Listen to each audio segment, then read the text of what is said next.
Días, ¿cómo están? Qué placer enorme saludarles a ustedes en esta mañana, por cierto, de bastante lluvia sobre nuestro territorio nacional. Desde ya, pues tenga mucho cuidado a la hora de desplazarse por las carreteras y sobre todo también cuidarse de las lluvias. Así es que desde ya, bienvenidos a una edición más de Diálogo 21. Esta mañana vamos a hablar precisamente de cómo hemos estado observando el panorama en el entorno de lo que sería la conmemoración, celebración del segundo año de gestión del segundo mandato del presidente Nayib Bukele. Ayer precisamente lo vimos en esa cadena nacional donde el presidente de la República, en un hecho poco común, mostró más que un discurso la apertura, la inauguración del nuevo Hospital Rosales. Un tema importante que analizar esta mañana con nuestro invitado, y para ello quiero darle la más cordial bienvenida al doctor Félix Ulloa Hijo, vicepresidente de la República. Vicepresidente, gracias por acompañarnos. Muy buenos días. Mucho gusto, Ernesto. Gracias por acompañarnos. Bueno, en un hecho, como lo decía, poco común dentro de la tradición política de escuchar en una fecha tan importante, un 1 de junio, al mandatario dar un informe a la nación. En este caso, el presidente Nayib Bukele optó por dar un informe de gestión bajo el formato tradicional y constitucional, sino dar a conocer precisamente la inauguración de las nuevas instalaciones del Hospital Nacional Rosales como un principal mensaje. La fecha y sin duda alguna la decisión pues refleja una estrategia institucional de gobierno enfocada en mostrar resultados visibles antes que presentar un discurso institucional. Palabras más, palabras menos, hechos y no palabras, ¿cierto? Así es, como dice el dicho, res non verba, hechos no palabras. No, bueno, mira, yo creo que no es poco común, sino que es inédito, ¿verdad? Lo que hizo el presidente el día de ayer, de presentar un estado de situación al país, lo que se conoce pues como el principio de rendición de cuentas de los mandatarios, y que por lo general lo que hemos visto tradicionalmente ha sido discursos elaborados, presentados ante el Pleno Legislativo, explicando más o menos todo lo que ha sucedido en el año o dando proyecciones de lo que va a ser la siguiente gestión. Yo creo que el día de ayer el presidente ha roto todos esos cánones tradicionales, como siempre pues nos tiene acostumbrados a ese liderazgo disruptivo, claro, que presenta nuevas formas de hacer política, la nueva política, la política de los hechos, de los resultados, y no la política de la retórica, de los grandes discursos, a veces muy pomposos, a veces llenos de fraseología que no correspondía a la realidad. Sin embargo, si hablamos de un factor comparativo, un discurso a la nación, primero antecede una parte constitucional, creo que es el artículo 168, si no me equivoco. Bueno, dentro de los deberes y obligaciones del presidente está pues primero atender el llamado de la Asamblea Legislativa para rendir cualquier tipo de informe, excepto, dice la Constitución, cuando se trata de temas de seguridad nacional. Pero por la tradición y por que así está establecido, cada 1 de junio, o sea, cada fin de un periodo del mandato, el presidente presenta los informes a través de los ministros, o sea, pues que la responsabilidad recae en el órgano ejecutivo y son los ministros los que están obligados a presentar esos informes de labores. En el caso de la vicepresidencia, nosotros no estamos obligados, pero cada año elaboramos nuestra memoria de labores, la hacemos llegar a la Asamblea Legislativa para exponer pues todo lo que ha sido el año de gestión desde nuestra posición de la vicepresidencia. Y si hablamos en términos de rendición de cuentas, se podría interpretar que ¿qué más rendir cuentas presentando una infraestructura, un equipamiento, una modernización de uno de los principales y más emblemáticos hospitales que ha tenido el país, como es el caso del Hospital Nacional Rosales? Claro, ya con más de un siglo de haber sido inaugurado, era necesario hacer esta remodelación, que más que una remodelación ha sido la construcción de modernas instalaciones, el equipo de primera generación en tecnología médica, pero además conservar por razones de tipo cultural, histórico, algunas de las estructuras con las cuales fue construido el Hospital Rosales en el siglo pasado, donde pues la lámina troquelada era básicamente el material expositivo que más se usaba en ese periodo, y se ha guardado arquitectónicamente y conservado esa parte como parte del patrimonio cultural. Pero lo más importante es que El Salvador está mostrando esa capacidad desde el Ejecutivo y valga no la redundancia, sino el énfasis, desde la ejecución, porque hemos estado, en la pandemia fuimos el país que construyó en tiempo récord, recordarse, el Hospital El Salvador, el más grande de América Latina, dedicado exclusivamente al COVID, con 1000 camas de UCIs. Ahora El Salvador de nuevo se posiciona frente a la comunidad internacional como uno de los sistemas de salud más avanzados, no de la región, del mundo, porque a la par de estas magníficas instalaciones que se presentaron ayer por parte del presidente, tenemos acompañado la plataforma de Doctor SB, que fue inaugurada el mes de noviembre del año pasado, y que en estos 6 meses ya lleva más de 1,5 millones de consultas. Muy buenos resultados. Muchos hemos sido no solo testigos, sino que también ya usuarios de este sistema, ¿no? Y bueno, cuando yo lo planteaba eso en otros países, se quedaban sorprendidos. Me decían, ¿cómo es posible de que en esa época llevábamos 450,000 consultas en 2 meses?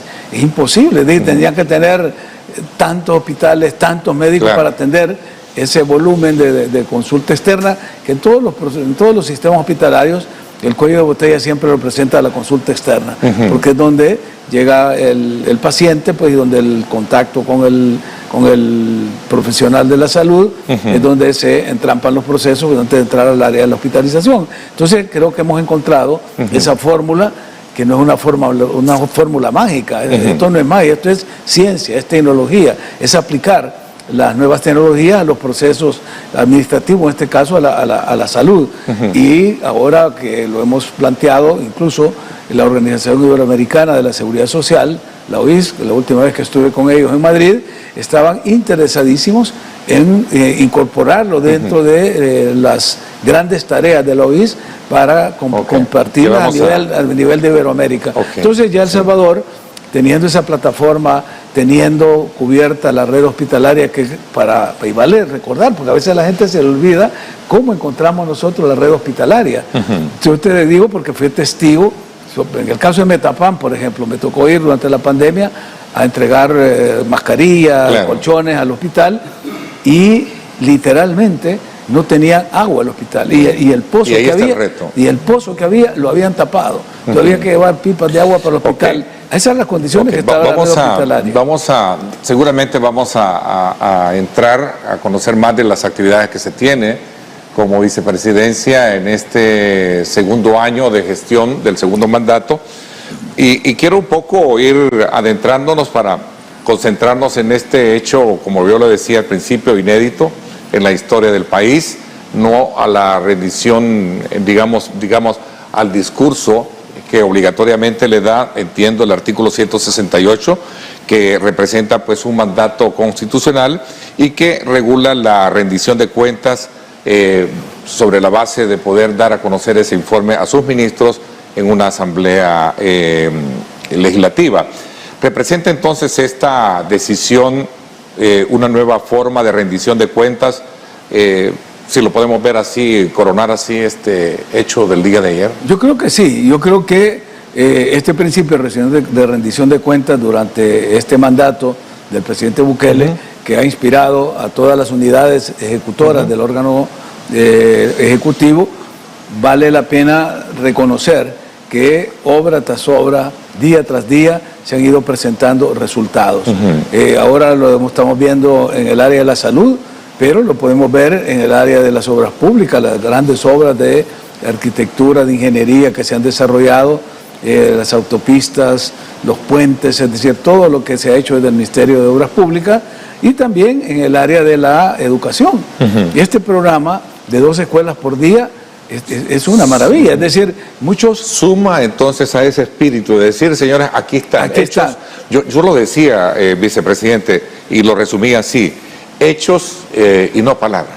que en latín se dice res non verba, Ajá, o sea, hechos no palabras. Es un modelo disruptivo, obviamente, que rompe, pero concentra más en pensar de que el discurso ahí está, puede ser un discurso político incluso, ¿no? Sí, y es que ese es lo que estamos rompiendo y lo que hemos visto desde el primer día en los 7 gobierno años del presidente, sí, el 1 de junio de 2019. Es decir, el nuevo estilo, la nueva forma de hacer política que va rompiendo con aquellos modelos tradicionales de los grandes discursos demagógicos, porque siempre te presentaban un país que no existía, te daban cifras maquilladas, te daban, es decir, te pintaban un país que no era. Aquí, día a día, podemos ir viendo en la realidad cómo el país se va transformando. Ok, una obra pública terminada que podría representar entonces un balance, si lo queremos ver así, como detallado, de logros, desafíos, y seguramente habrán metas pendientes que ya vamos a hablar, ¿no? No, claro, es decir, esto es la culminación de, como tú lo decías al inicio, del segundo año de mandato del presidente Bukele. Y lo corona, pues, con, digamos, esta es la cereza del pastel, presentar el Hospital Rosales con esa magnificencia, lo magnífico de esta obra, tanto en el aspecto físico, infraestructural, como por su equipamiento. Hay equipos que solo están en este país, ¿verdad? Como decía, de última generación. Tuvimos la oportunidad de ver en ese recorrido que hizo el presidente, mostrarle a la nación realmente cómo está equipado. Puede interpretarse como un símbolo de transformación nacional y no únicamente entonces como un proyecto, digamos, del sector salud. Está ahí. No, por supuesto. Mostrar quirófano nuevo, tecnología y otros aspectos importantes en él. Por eso decía yo, es como la cereza del pastel que viene a culminar todo un año, no solo es un año, son 7 años que van ya, pero en este proceso de acumulación, después de haber eliminado las estructuras criminales de las comunidades, de ser el país más seguro del hemisferio occidental, de tener más de 1.200 días con 0 homicidios, o sea, se generaron las condiciones para que el país empezara, como dijo el presidente, a renacer. O sea, estamos viendo el renacer de un país, de un Estado, de una nación que lo hace con orgullo, bajo el liderazgo de un presidente que ha decidido ponerse a la cabeza, ir con paso firme, con sabiduría, con todo el apoyo tecnológico, avanzando y posicionando el país donde ahora nos encontramos. Fíjate que recientemente vino un periodista inglés que venía para ver el SECOT. Y estaba sorprendido porque el SECOT ha sido hasta hoy como la obra icónica que ha atraído mucho la atención. Claro. Y se le ha hecho enfoque desde los más críticos hasta los más de mayor reconocimiento como modelo carcelario que ha sido ya implementado en otros países.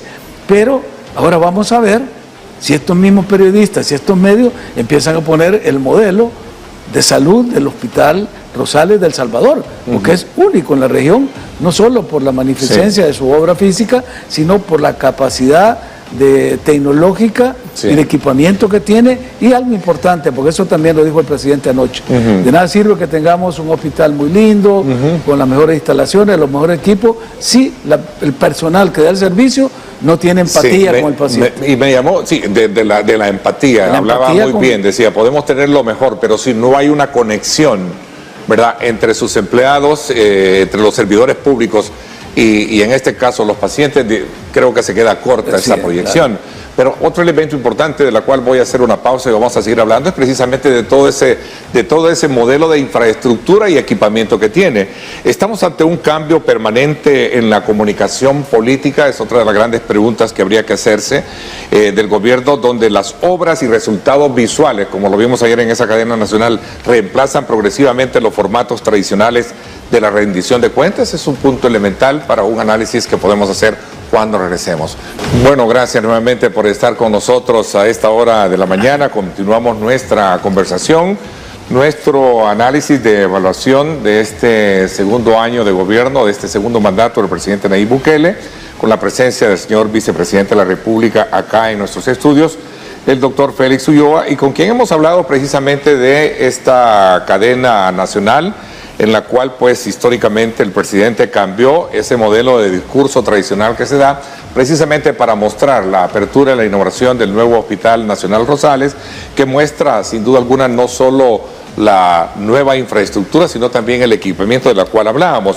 ¿Puede una obra emblemática, vicepresidente, sustituir la necesidad de informar, digamos, como a lo que estábamos acostumbrados a hacer sobre indicadores económicos, empleo, deuda pública, transparencia y otros aspectos de una gestión gubernamental? Mira, de alguna manera sí, porque el tema comunicacional es cuando usas el discurso, la palabra, aún el lenguaje corporal, para comunicar la realización de un trabajo o la intención de hacerlo. En este caso, la obra habla por sí misma. No necesitas ir a describirla, ir a comentarla, porque ella en sí misma está hablando. O sea, la presencia de una obra es lo más fuerte en la comunicación, porque una obra puede representar un mensaje más que 1000 palabras.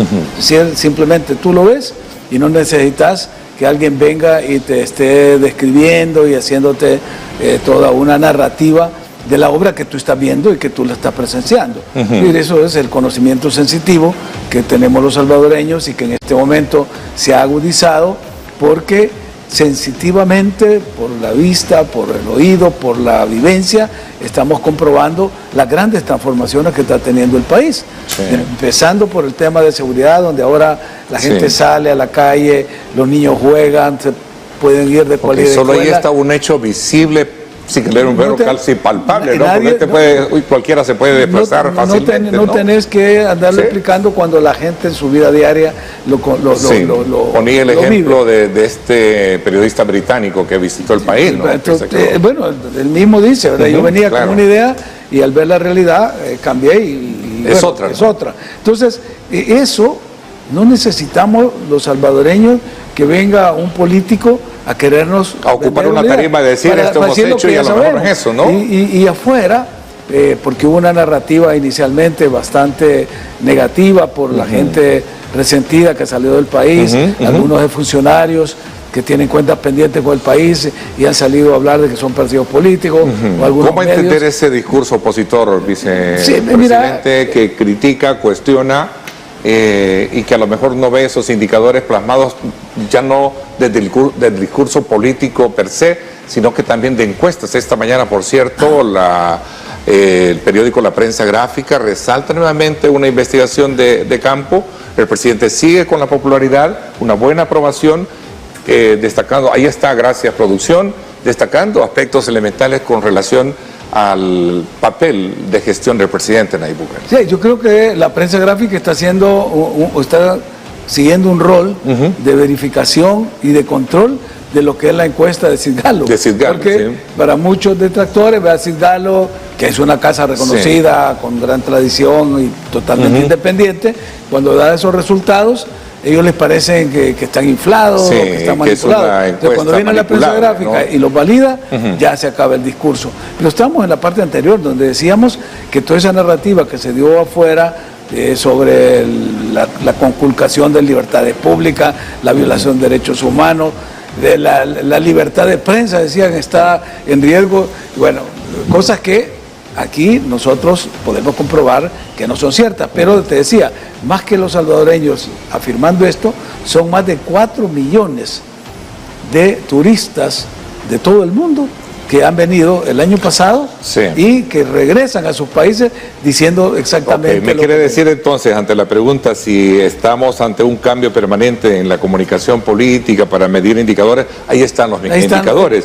Educación, salud, muy bien ponderada, salud, turismo, seguridad, ¿verdad? Turismo, construcción, el sector de la construcción, el sector exportador, veía que estaba dando mejores indicadores de exportación. Te lo decía Carlos. Y ya vamos a hablar también del otro lado de la moneda, la preocupación de los salvadoreños en la situación económica, ya vamos a hablar de eso, pero estos indicadores representan entonces ese reemplazo permanente de esa comunicación política. Porque te digo, los hechos hablan por sí mismos, y la gente independiente, que no son profesionales de la comunicación, son simples ciudadanos de terceros países que vienen a El Salvador y salen a contar lo que han visto, que son más de 4 millones los que pasaron el año pasado en el país. Ahora ya estamos superando esa cifra. Entonces ellos son los verdaderos voceros a los cuales no se les puede criticar ni acusar de que son pagados por el gobierno, nada por el estilo. Entonces yo creo que esa transformación en la comunicación va saliendo de los medios tradicionales, de los outlets nacionales que sacaban información tergiversada o tendenciosa hacia los medios internacionales, y esto lo replicaban. Eso se va cayendo poco a poco, porque la gente lo va cuestionando, y las redes sociales son más amplias y la gente se va comunicando por sus propias redes, y eso hace que sea más poderoso y más fuerte el discurso y la comunicación. A 7 años, y este es un tema que con usted, vicepresidente, a lo largo de la historia y de conocernos por mucho tiempo atrás, lo hemos abordado. El país está democráticamente hablando mucho mejor que antes. ¿Cómo se puede medir ese indicador de gobernabilidad, de democracia, que son factores puros de un país, de un Estado de Derecho, ¿no? Exactamente, y eso es lo que te iba a decir. Medir la democracia depende de cuáles son los parámetros que tú utilices. Y como lo ha dicho Sartori, por ejemplo, no hay democracia sin adjetivos. Entonces hay una democracia popular, democracia representativa, democracia participativa. Ahorita en China hay un modelo que se llama la democracia consultiva. Es decir, podríamos pasar toda la mañana, todo el día, académicamente seguramente hablando, y no terminaríamos. Repasando nuestros recuerdos. Lo que podemos sintetizar es lo siguiente. En este momento, los salvadoreños, en más del 90%, están satisfechos con el gobierno que ellos eligieron. Eso es democracia, es decir, porque etimológicamente la palabra se compone y viene del griego de demos, pueblo, y kratos, poder. O sea, es el poder del pueblo.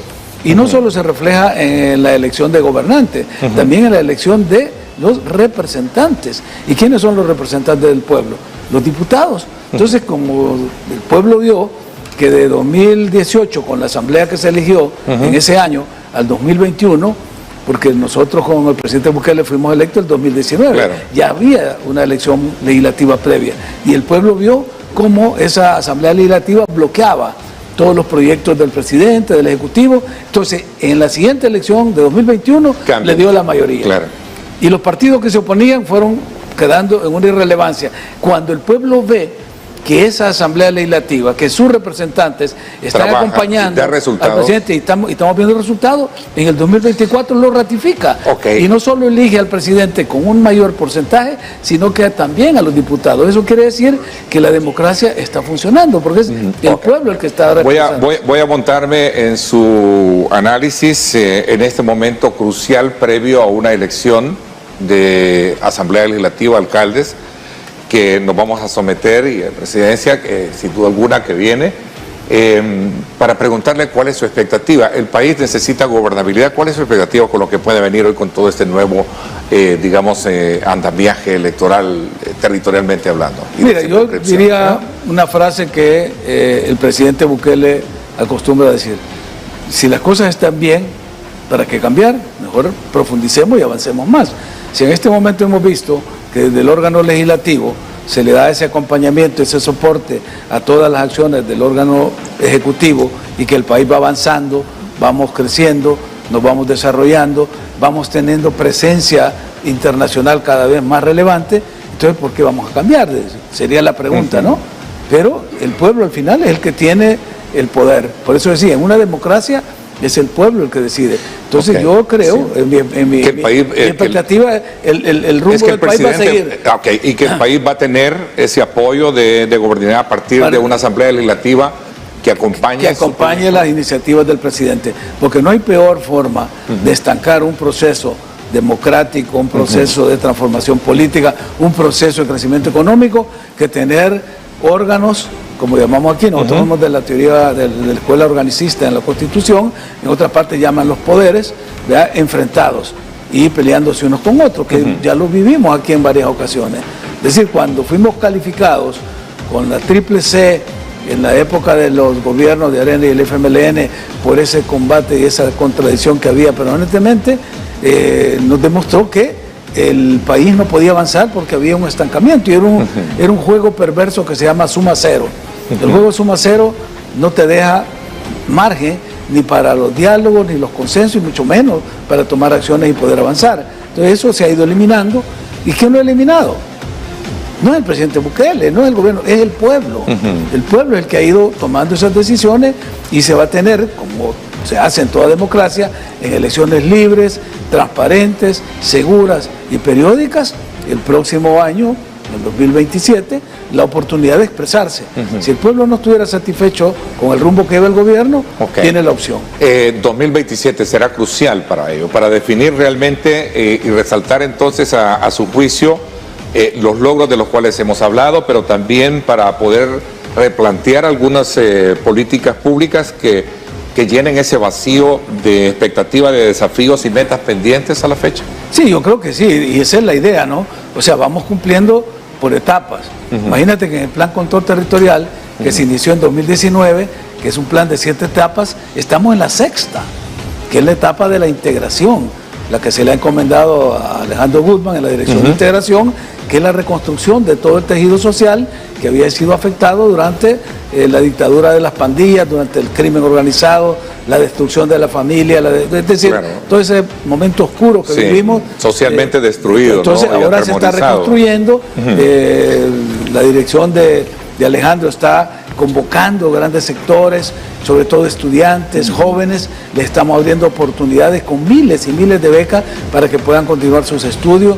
Quiero aprovechar para agradecer a las universidades que nos han permitido en este diálogo abrir sus puertas y facilitar el ingreso de estudiantes a nivel de educación superior. Entonces todo eso es lo que va a ir paso a paso. En la parte económica, el presidente lanzó, si tú te acordás, en el discurso de inauguración de su segundo mandato, cuando dijo, hemos alcanzado el milagro económico, el milagro de la seguridad. En este segundo mandato vamos a trabajar para el milagro económico. Y ahí lanzó un plan de 6 etapas. Ese milagro económico que, sin duda alguna, la población sigue a la espera que se cumpla, sobre todo porque ahí hay indicadores que muestran, precisamente en alusión a las últimas encuestas que hemos visto, el país y la población misma valora mucho el tema de la seguridad, una buena gestión, buenos indicadores en el área de salud, educación. Sin embargo, muestra que la situación económica es muy preocupante para el salvadoreño. Desde su perspectiva como vicepresidente de la República, ¿qué opinión le merece? Voy a hacer una pausa y regresamos hablando de esto, y también no puedo pasar por alto también el hecho de que el trabajo de la vicepresidencia ha estado también enfocado en proyectar internacionalmente al país como un modelo de seguridad, un modelo o clima importante para la inversión y otros aspectos atractivos para mejorar la economía del país, por cierto. Vamos a hablar de ese papel que ha venido desempeñando usted particularmente como vicepresidente de la República. Voy a la pausa, no me cambie, regresamos. Gracias nuevamente por estar con nosotros. La promoción de sectores como infraestructura, turismo, energía renovable, fintech y otros aspectos que tienen que ver con la actividad digital, de alguna manera han representado aspectos que proyectan a un país que necesita un clima de inversión importante, ¿no?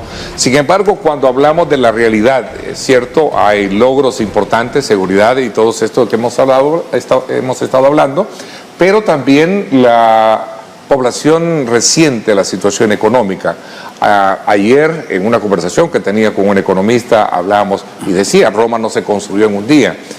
¿Qué podemos esperar? ¿Cuánto tiempo esperar bajo esta misma lógica de que nuestra economía pende muchísimo de otros factores, más allá de lo interno, de factores externos? Sí, no, es clarísimo, en un mundo globalizado como el que vivimos actualmente, las decisiones de los estados nacionales están muy condicionadas a la situación geopolítica, a las grandes decisiones económicas de países más desarrollados, de potencias, aún de organismos multilaterales.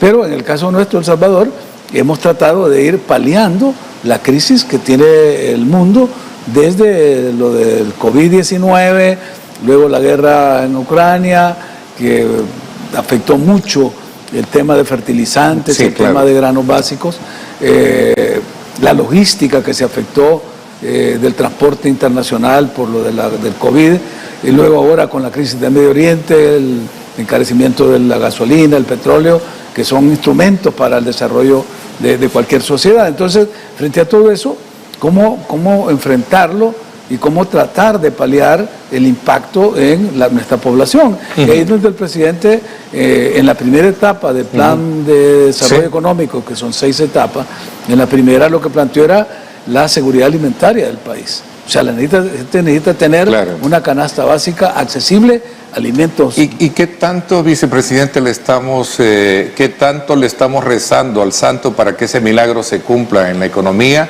Y si este santo nos está escuchando, porque la población está ahí con esos indicadores que muestran una pregunta. No solo nos está escuchando, nos está ayudando, nos está dando la mano, porque vamos avanzando en muchas áreas que van posicionando al país para ser un atractivo de la inversión directa extranjera, que es una inyección económica y que genera empleo, genera condiciones, mejora las condiciones de los países donde llega la inversión. Ahí está, la economía sustituye a la inseguridad. Qué bueno, la población, qué bueno, porque ya tenemos un país bastante seguro, muy seguro, y tenemos ahora el tema de la economía. Ahí está la encuesta de Citgalo, que coincide también con lo que planteaba la y creo que muchas más, ¿no? No, y es que es una realidad que no se puede. No se puede ocultar, aún como te decía, aunque tú hagas el estudio para ver si el otro está diciendo la verdad, el resultado, si es objetivo, te da lo mismo. Claro. Entonces, hablando de las opciones y las posibilidades que estamos teniendo, te decía que el plan es un plan de 6 etapas, vamos en la tercera ahorita.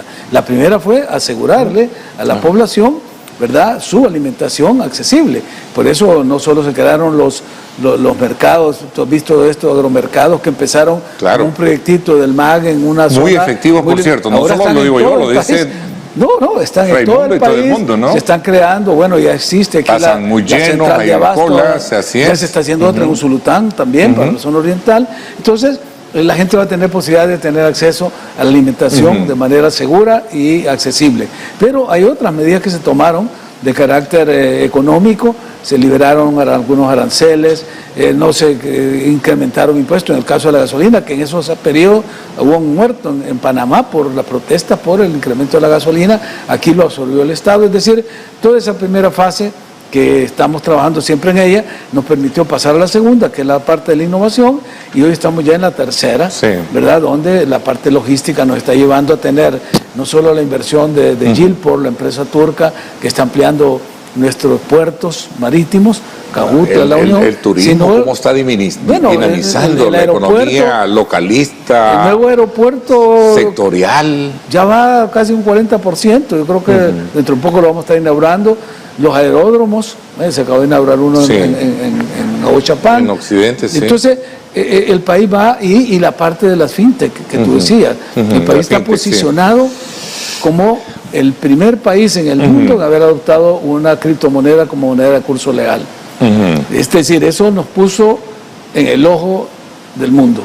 Todo el mundo vio a El Salvador. Y a partir de ahí, algunos con una cuestión crítica como el FMI, con el cual ya se negoció, se resolvió el problema, se aceptaron las condiciones que ellos plantearon para reformar la ley, ya no es obligatorio, es voluntario, ya no puedes pagar impuestos con Bitcoin. Bueno, es un demócrata, ¿no? ¿Estos organismos nos están viendo diferentes a como nos veían? Ahora sí, porque inicialmente, que es la reacción natural ante una cosa nueva, novedosa, como era que un país aceptara como moneda de curso legal una criptomoneda, asustó a las instituciones financieras internacionales, incluso nos castigaron, nos bajaron pero ya se cambió esa parte. Al riesgo de un país, riesgo país de triple C. Ahora ya superamos todo eso. Entonces estamos posicionando, estamos siendo casi un hub en estos temas de economía digital. Fíjate que es el único país en el mundo, hasta hoy, hasta este día, que tiene un organismo del Estado, o sea, una agencia estatal, en este caso se llama la Comisión Nacional de Activos Digitales, que depende del Estado y certifica a las empresas. Eso nos ha traído de todo el mundo, más de 400 empresas han venido aquí a inscribirse. Y como es tan rígido el protocolo de inscripción, los requisitos, apenas se han inscrito como 102, 103 empresas, eso lo hablábamos con el presidente, con Juan Carlos Reyes, de que el país ahora es un atractivo y vienen empresas del calibre de Tether a inscribirse en el país. Usted, en su calidad de vicepresidente, no puedo pasar por alto en esta entrevista, en esta conversación con usted, en este diálogo, cómo ha logrado atestiguar, o siendo un testigo de promover a un país, digamos, óptimo para la inversión extranjera. Su trabajo y su papel ha sido muy activo en la proyección internacional, vicepresidente. Entiendo que se ha buscado fortalecer alianzas estratégicas en sus giras, promover ese modelo de seguridad y posicionar sin duda alguna al país como un destino atractivo para la inversión y, bien lo decía usted, para el tema de la innovación. Una agenda sin duda alguna enfocada para buscar cooperación, ¿cierto? Así es, y mostrar a este país como un país de oportunidades. Lo hicimos en un foro internacional en Riad, en Arabia Saudita, lo hemos hecho en Dubái, lo hemos hecho en la Feria de San Petersburgo hace 2 años. Bueno, de hecho, hoy tenía que haber salido yo para San Petersburgo, para Rusia, la Feria Internacional, pero al salir el presidente, pues uno de los dos tiene que estar aquí en el territorio Tiene que estar nacional. en el país. El presidente está afuera entonces, ¿eh? Sí. Está en Washington. Y la última presentación nos tocó hacerla en Italia, en un foro internacional convocado por el Instituto Italo-Latinoamericano, el ILA, que se denominaba Italia, Europa y América Latina, y donde todo el mensaje, todos los que habló el canciller de Uruguay, hablaron funcionarios de alto nivel de varios países, y cuando me tocó hablar a mí simplemente les decía eso: miren, ya no podemos seguir siendo vistos desde Europa como países exportadores de commodities, de materias primas, o de explotación de mano de obra barata. Tenemos que vernos ya como socios, ¿verdad? De tener la posibilidad de interactuar aprovechando situaciones de una nueva economía, la economía digital.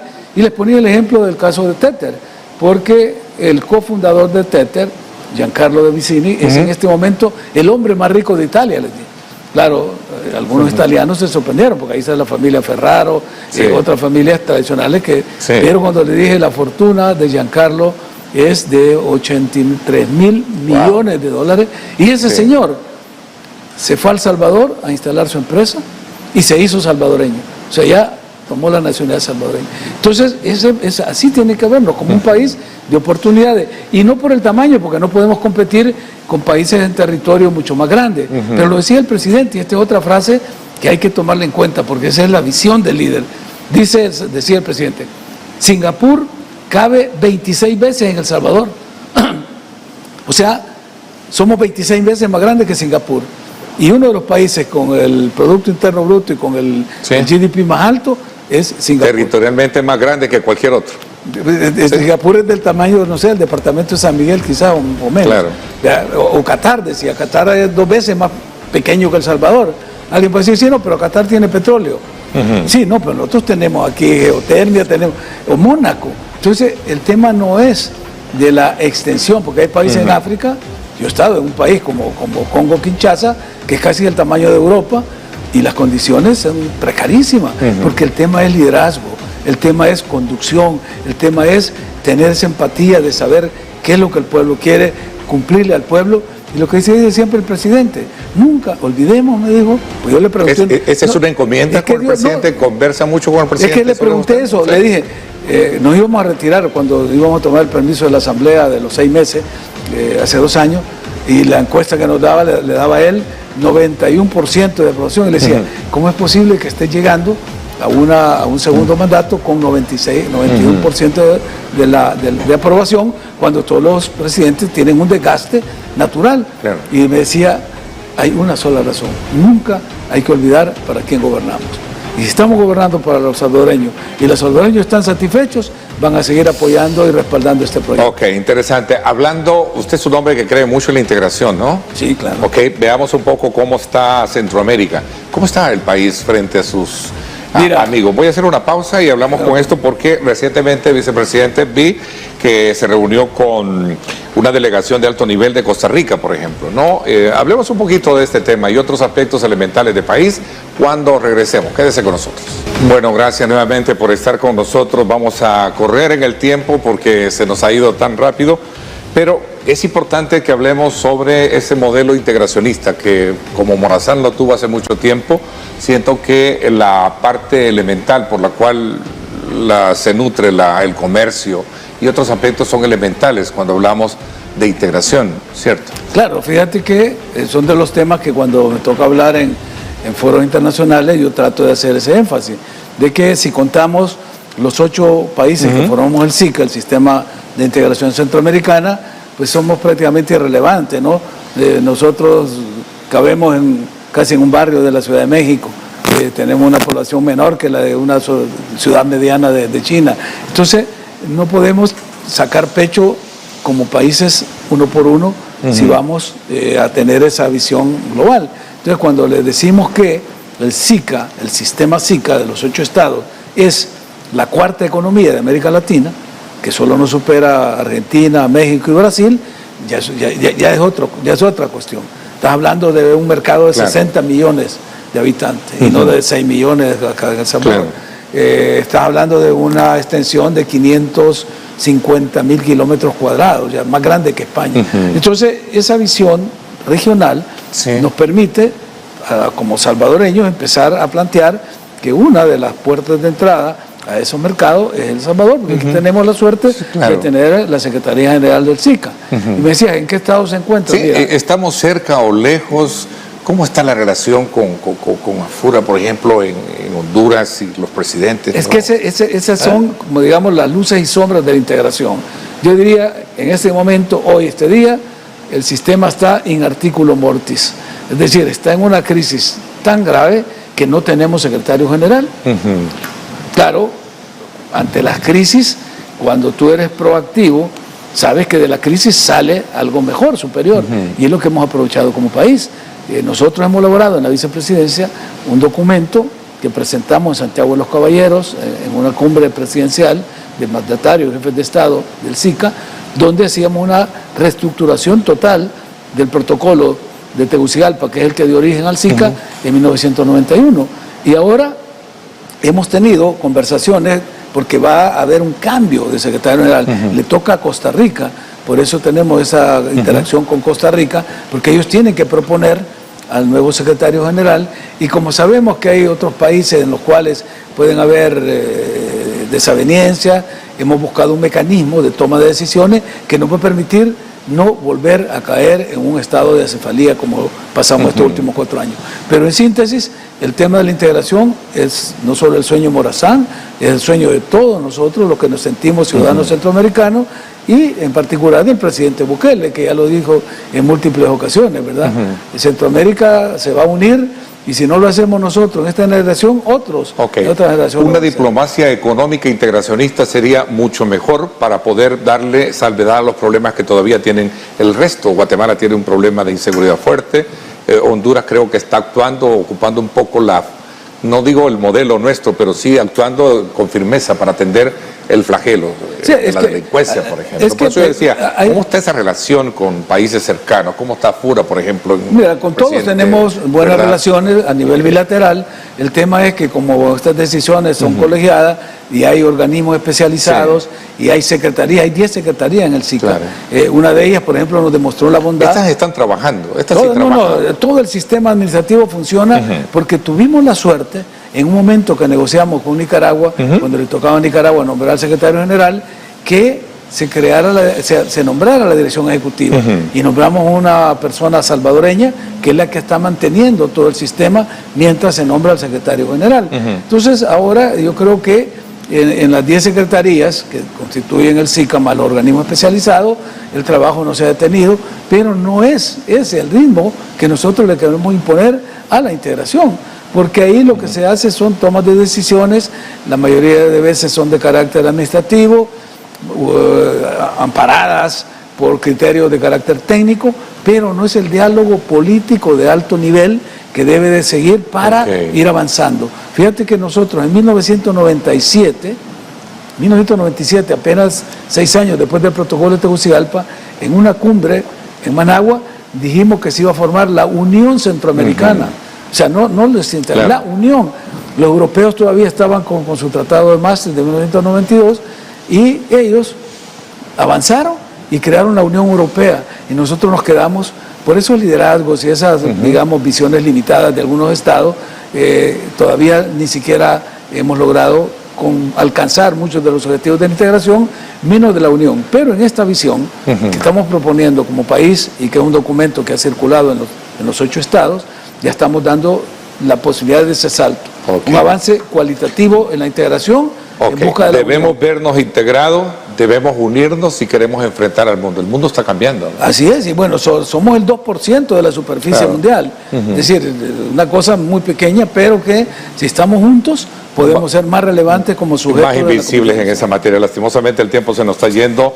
Usted es un hombre de leyes, es un hombre de Estado de Derecho. Me hubiera gustado hablar también sobre el tema de las reformas a la Constitución, claro, el paquete y el modelo de trabajo de la comisión que usted también presidió. ¿Qué ha pasado con ese informe?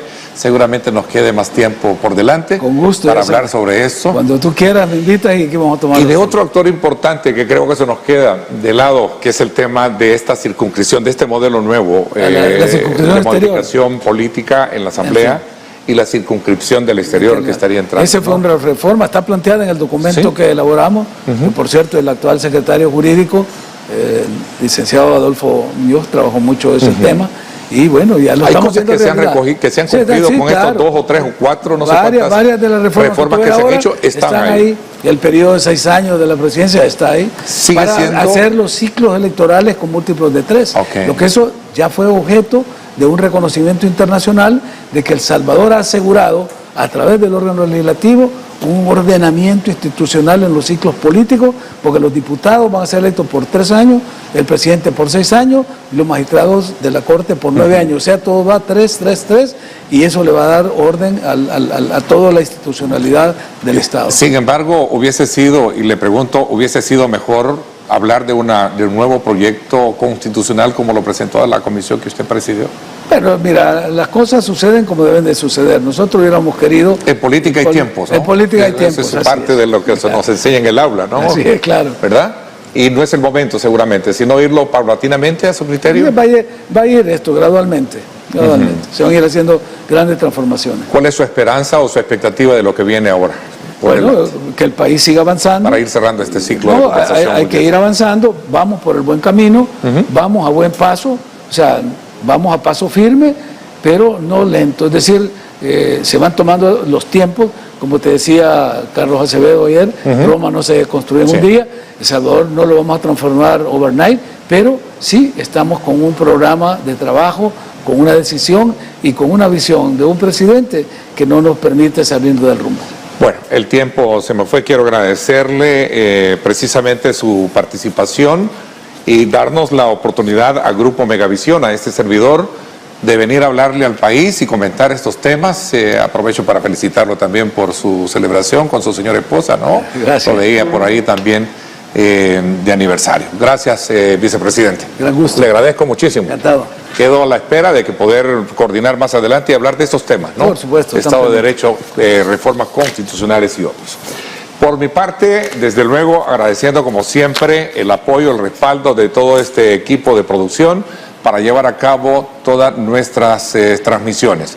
A usted que nos ha sintonizado, a aquellos salvadoreños por el mundo, muchísimas gracias por estar con nosotros y invitarlos a la vez que nos acompañen. Tenemos una programación siempre abierta, muy entretenida, para que usted mantenga nuestra sintonía. Gracias por mi parte, eso es todo por hoy. Pásenla bien y como siempre recuerden lo más importante, amar a Dios sobre todas las cosas.